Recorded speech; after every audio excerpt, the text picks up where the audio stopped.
রাত গভীর। ছোট্ট আলিফ জানালার পাশে বসে আকাশের চাঁদ দেখছে। চাঁদের আলো ঘরে পড়ছে। আজ চাঁদটা কত সুন্দর লাগছে। জানালার বাইরে সব কিছু শান্ত, তবুও জানি না কেন মনে হচ্ছে কেউ যেন ডাকছে আমাকে। চাঁদের আলো আমার বিছানায় এসে পড়েছে। মা বলেছিল চাঁদ নাকি ফেরেশতা পাঠায়। হয়তো আজ আমিও কোনো ফেরেশতাকে দেখব। এখন যে ঘুমিয়ে পড়েছে সে নিজেও জানে না। চাঁদের আলো ধীরে ধীরে তার মুখে পড়ে। আর ঠিক তখনই আলিফ স্বপ্নে এক অদ্ভুত জায়গায় পৌঁছে।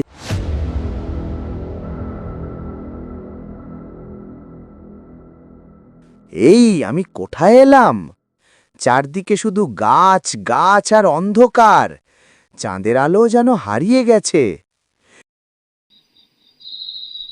চারপাশে গাছ, কুয়াশা আর ঠান্ডা হাওয়া।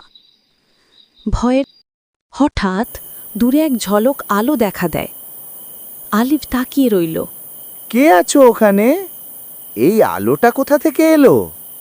আলোটি কাছে এসে মৃদু কণ্ঠে বলে, ভয় পেও না আলিফ, আমি তোমার অন্তরের আলো। তুমি নামাজে মনোযোগ দিতে পারো না, কারণ তোমার হৃদয়ে এখনো সত্যিকারের আলো জ্বলে ওঠেনি। আলিফ অবাক হয়ে বলে, ও, তুমি কে? তুমি কি সত্যি কথা বলো?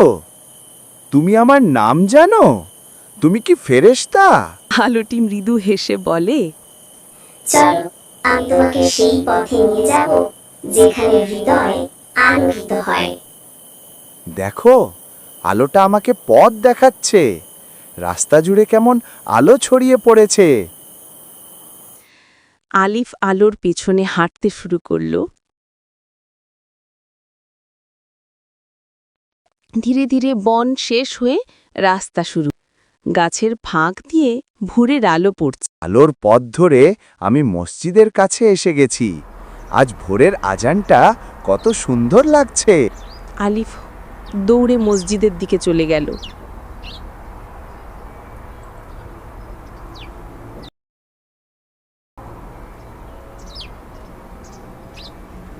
সূর্য উঠেছে, অন্ধকার হারিয়ে গেছে। আমি জানি আল্লাহর আলো সবসময় আমাদের সাথে থাকে। যদি ভয় পাই, তার দিকেই ফিরে যেতে হয়। আজ থেকে আমি ভয় পাব না, কারণ আমি আলোর পথে হাঁটছি।